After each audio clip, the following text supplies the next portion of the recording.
The moment the thought of texting you enters her mind, it is never a simple, linear process.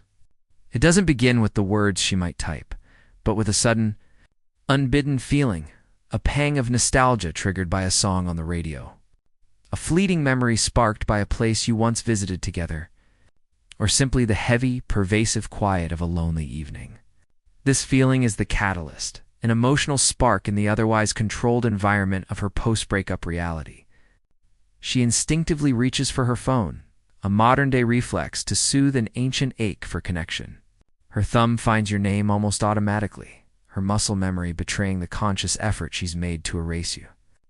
The chat history opens, a stark digital monument to everything that was and everything that now isn't. She sees your last messages, perhaps one she left unread or replied to with a cold, dismissive tone. For a second, the memory of that power, of being the one who cared less, feels good. But it's a fleeting satisfaction, quickly washed away by a newer, more unsettling feeling, the void your absence has created. Her fingers hover over the keyboard. The logical part of her brain, a faint and distant voice, suggests something simple and safe. "Hey, how have you been?" Or "I saw a mutual friend today and it made me think of you." It seems harmless enough, a casual bridge over the chasm of silence. She might even begin to type it, the letters forming on the screen, a tangible manifestation of her desire. But this is where the process halts. This is where the battlefield is drawn. The act of sending that message is not seen as a neutral act of communication. In her emotional landscape, it is a strategic move, and one that carries immense risk. The fear is not of you necessarily, but of what you represent now, a source of potential validation, or, more terrifyingly, rejection. Her mind, no longer focused on the message itself, catapults into a future she cannot control. What if he doesn't reply? That single thought unleashes a cascade of anxieties. Your silence in response would be a deafening confirmation of her worst fears, that she no longer matters, that you have moved on, that the power she thought she held was an illusion. The wait for a reply that may never come would be a special kind of torture. Each passing minute, a small humiliation. Then comes the next fear. What if he does reply, but he sounds cold or distant? A polite, "I'm good, thanks. Hope you're well," would be worse than no reply at all.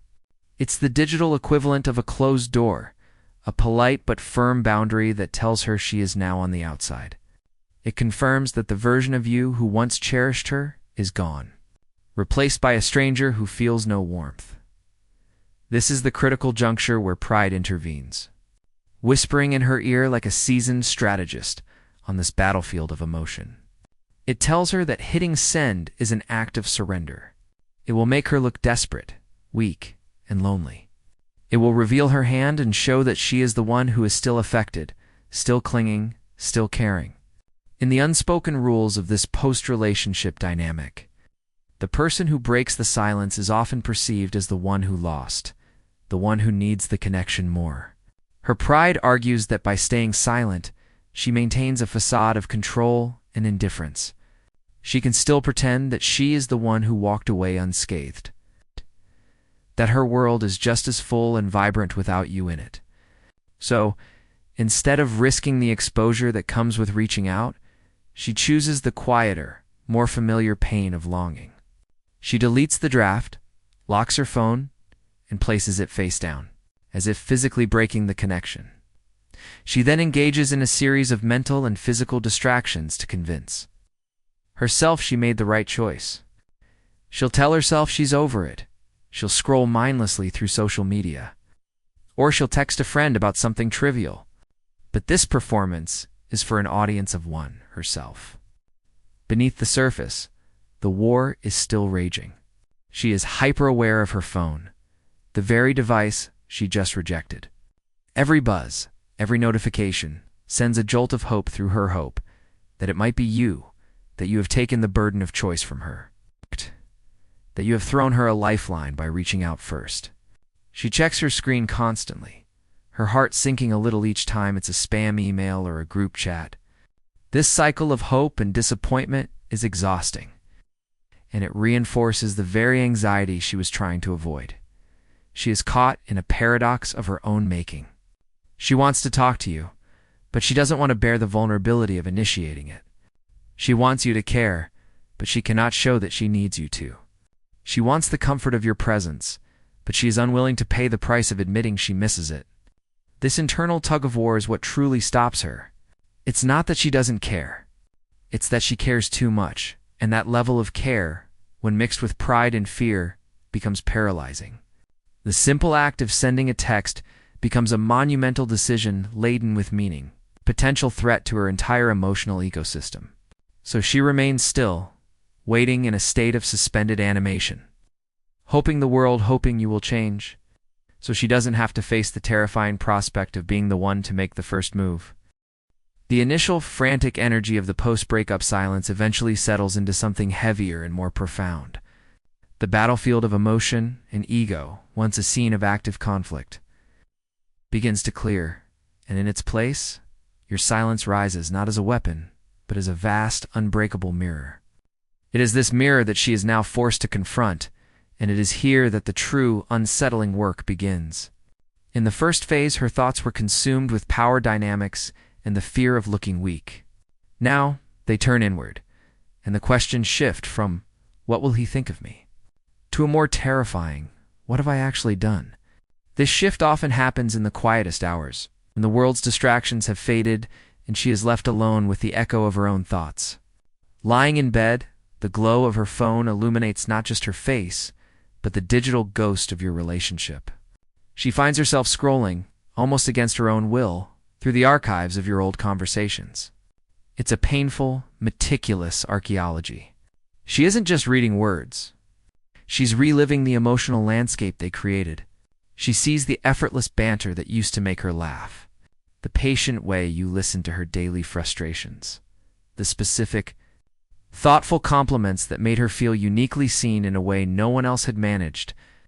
It's all there, a detailed record of emotional depth she once had unrestricted access to, but the memory of this warmth is immediately followed by the cold splash of how it ended. The mirror of your silence reflects her own actions back at her with unforgiving clarity.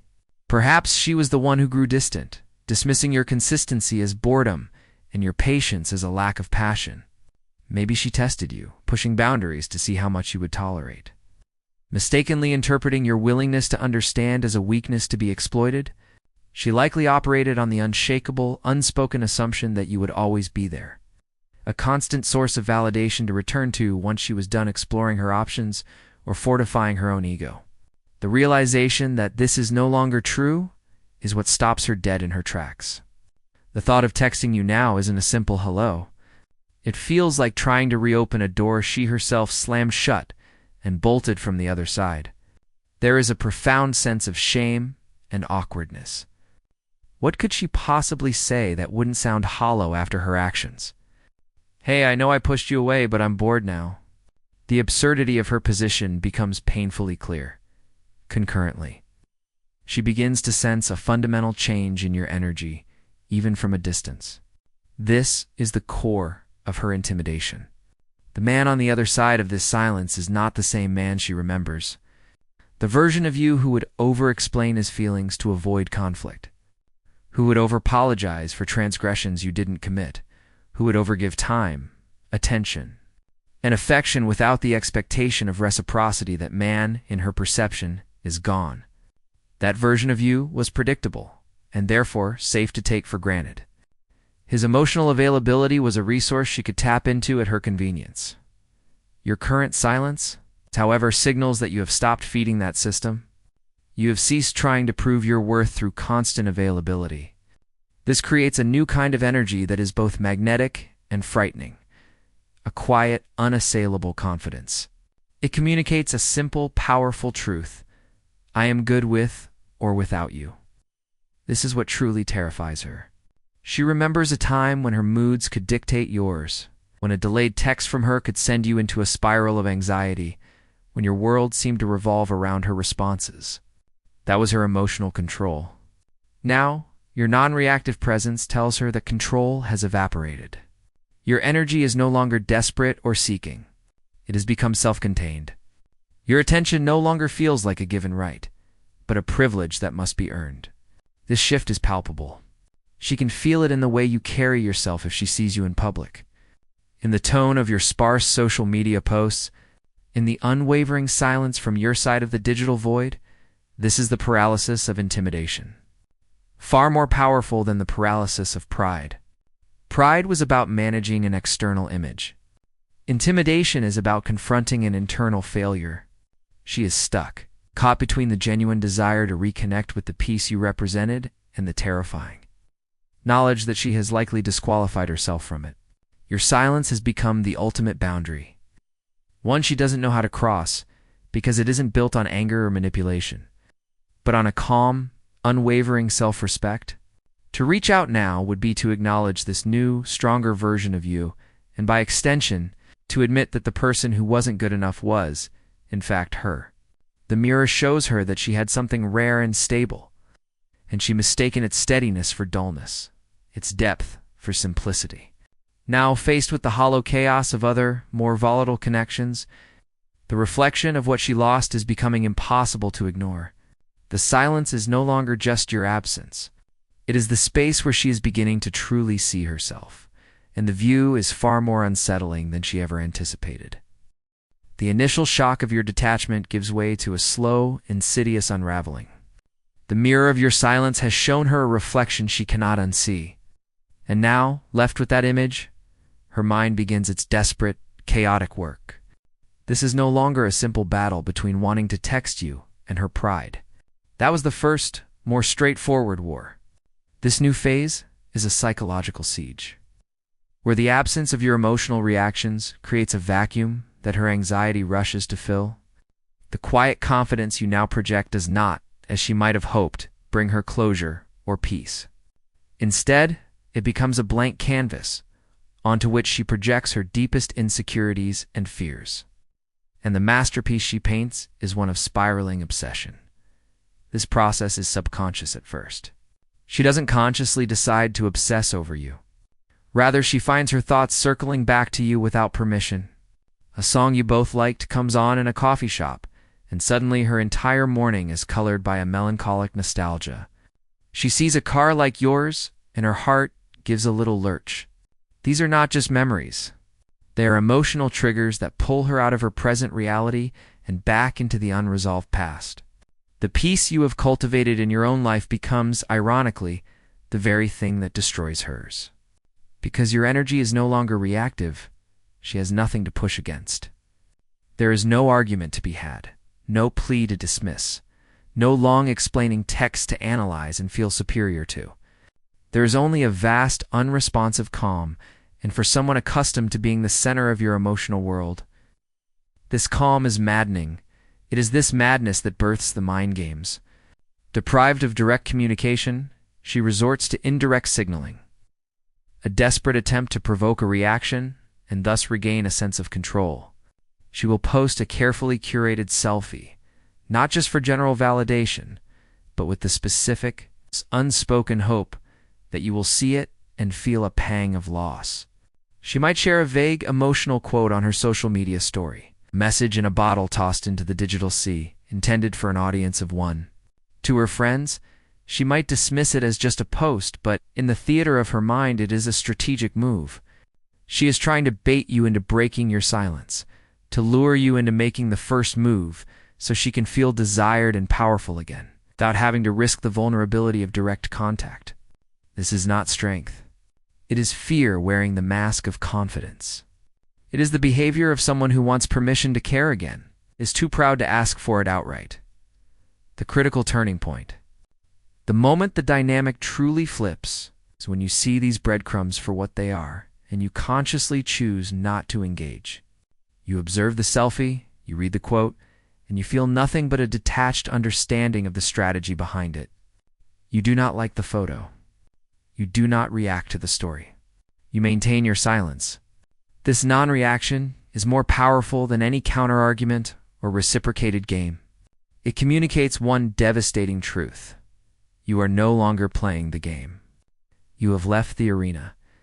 This is when her curiosity curdles into anxiety. Her anxiety deepens into a full-blown obsession. Your refusal to take the bait shatters her illusion of control. She realizes that her tactics are transparent and, worse, ineffective. The man who once reacted to her every mood is now an observer, and being observed so calmly makes her feel exposed and powerless. The questions that now plague her are far more terrifying than "Does he miss me?" They are, "Does he even see me anymore? What is he thinking? Has he truly let go?" The mystery you represent becomes all-consuming. The less you reveal, the more her mind, a natural storyteller, is forced to invent narratives to explain your silence. She will create entire, elaborate theories about your life. She will convince herself you are seeing someone else, and she will scrutinize every woman who appears in your social circle. She will analyze your every online move, the time you were last active, the tone of a comment you left on a mutual friend's post, searching for clues like a detective at a cold case. This obsessive cycle is a form of psychological withdrawal. She was addicted to the emotional validation your attention provided, the certainty that she could affect your emotional state. Now that this source is gone, she is in a state of lack. She will try to replace it with other men, with nights out, with frantic social activity, but it all feels hollow. The new attention feels cheap and unearned because it lacks the depth and history of yours. The more she tries to fill the void, the more acutely she feels its shape, and that shape is yours. She is trapped in a loop of her own making, checking your profile not with hope, but with a compulsive need to know. To understand the silent, calm man you have become, she is no longer missing just you. She is missing the power she held over you. And the terrifying realization is dawning that this power was an illusion all along, sustained only by your willingness to participate. Your silence has not just withdrawn your affection. It has revoked the very rules of the game she thought she was winning. The prolonged state of obsession and unraveling is not a sustainable one. The human psyche, when faced with an immovable object, must eventually adapt or break. In this case, the immovable object is your sustained, peaceful silence. The chaotic energy she has been projecting outward, the tests, the breadcrumbs, the frantic overthinking has nowhere to land. It echoes back at her, and in that returning echo, a slow, grudging, and profound transformation begins to take root. This is no longer about winning a power struggle. It is about the dawning realization that the power she was fighting for was never the real prize. The real shift occurs when your silence ceases to be a mystery she must solve and becomes a standard she cannot ignore. This transformation begins with a subtle but seismic reinterpretation of your character. The very qualities she once dismissed or even resented are now seen in a new, sobering light. Your calmness, which she might have mistaken for a lack of passion, she now recognizes as emotional stability. Your focus, which she may have interpreted as disinterest in her, she now understands as a dedication to your own purpose. Your quiet restraint is no longer coldness, but the hard-won discipline of a man who has mastered his reactions. This reframing is not an act of generosity on her part.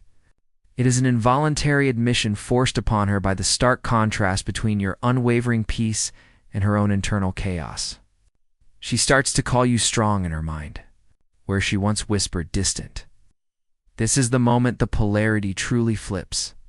You have become the grounded center, and she is the one caught in the emotional orbit. This realization is magnetically attractive. The initial obsession, born of anxiety, now evolves into a deeper, more potent form of attraction. It is no longer just about missing the comfort you provided. It is about craving the specific energy you now embody. In a world full of reactive men who beg, who explain too much, who chase with desperate energy, your non-reactive presence is a rarity.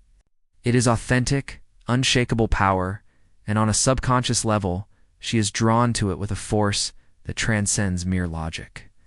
Your silence has become a vacuum that pulls her in precisely because it is not a tactic to get her back, but a genuine reflection of your internal state. You are not pretending to be busy. You are busy building a life that does not include her as a central character. This is the ultimate demonstration of value. A life lived with purpose, independent of her validation. The concept of polarity is crucial here. In the past, the dynamic was unbalanced. You were the pursuer, the giver, the emotionally available constant. She was the variable, the one who could withdraw and watch you react.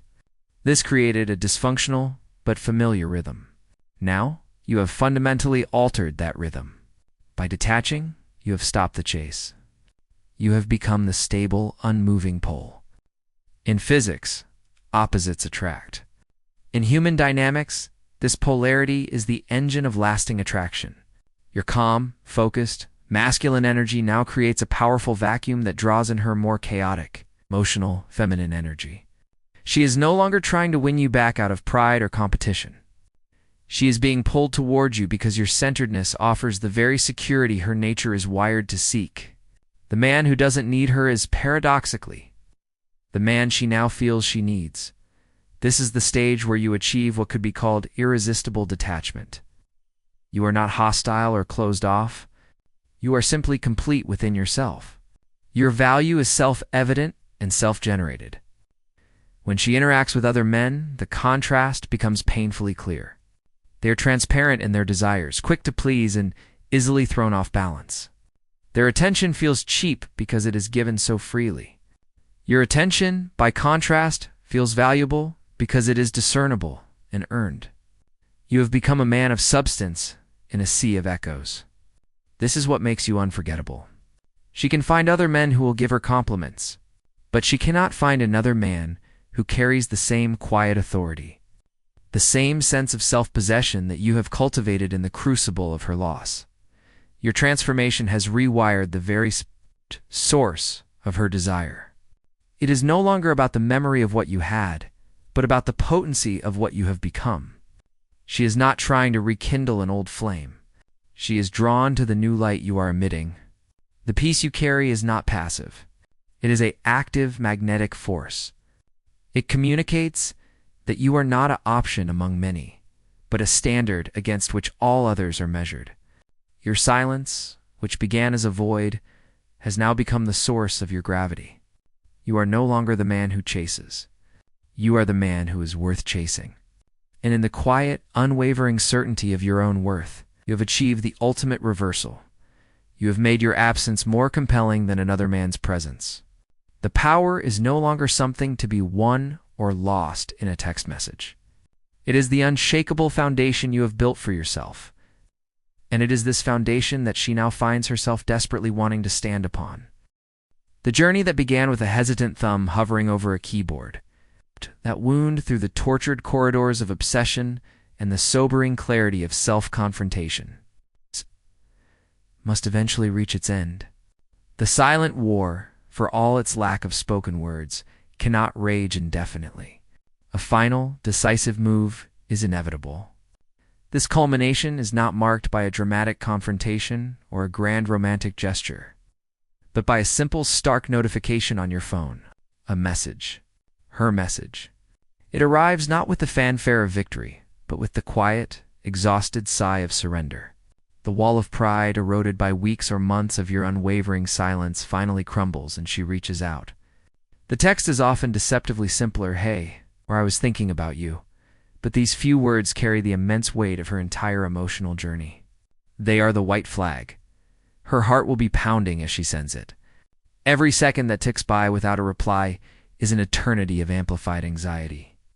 A final brutal lesson in the very vulnerability she once forced you to endure. She is now completely in the position you once occupied, waiting, hoping, and utterly powerless to control the outcome. The irony is profound. She is testing the waters, but what she is really doing is checking to see if she still holds a place. However small in your emotional world, she is seeking permission to care again. But the man on the other side of the screen is not the man she remembers. You have been transformed in the fire of this silence. Your peace means you feel no urgency to reply. You may see the message and feel a flicker of empathy or nostalgia. But the desperate need to respond, to seize this chance, is gone. Your calm, measured approach, whether you choose to reply after an hour or a day, or not at all, is the final and most powerful communication in this entire exchange. It tells her that her re-entry into your life is not an emergency, but an event you will process on your own terms. When you do respond, it is with a grounded, neutral tone, A simple, "I've been good. Hope you're well too." His calmness is more devastating to her than any expression of anger or long-withheld affection could ever be. Your anger would have proven you still cared. Your warmth would have offered her an easy path back in. Your polite, composed detachment, however, confirms her deepest fear, that you have healed without her. You have found a peace that does not require her presence, and in doing so, you have become emotionally untouchable. This realization breaks her more completely than any argument. She will often try again, her subsequent messages becoming slightly more open, laced with hints of guilt and regret. "I've been doing a lot of thinking," she might say, or, "I realize I took a lot for granted." These are not manipulations in this moment. They are shards of truth, fragmented admissions she can no longer contain. This is the point of final choice. And it is a choice that now rests entirely in your hands, free from the desperate energy of attachment. You have the power to re-engage or to walk away permanently. But the critical lesson is that either decision must be made from a place of strength and self-interest, not from loneliness or a resurgence of old pain. If you consider letting her back in, the evaluation is no longer based on her words or her tears, but on a cold assessment of her consistent actions. Does her behavior demonstrate genuine, sustained change, or is she simply seeking to escape the uncomfortable consequences of her own actions? A woman's apology is meaningless without a fundamental shift in her conduct. The dynamic can only be rebuilt on the new foundation you have built, one where your peace is non-negotiable and your attention is a valued privilege, not a guaranteed right. Conversely, if you choose to walk away for good, it is done not with the slam of a door, but with the quiet click of one closing. There is no need for a dramatic speech or a final indictment. Your peace is your closure. Your ability to wish her well and mean it, without bitterness or the need to have the last word, is the ultimate demonstration of your growth. This grace is what haunts her more than any lingering resentment ever could. It proves that you have transcended the conflict entirely. Your silence, from beginning to end, has been the greatest teacher. It taught her the brutal mathematics of loss, that a man's consistent, patient love is not weakness, and that his ability to walk away without theatrics is his ultimate strength.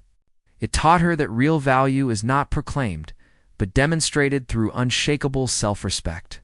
But most importantly, it taught you. It taught you that love without dignity is worthless, that your peace is the most valuable asset you possess, and that no connection, no matter how passionate, is worth its sacrifice. You learned that the most powerful man in any room is not the loudest, but the one who is most at peace with his own presence.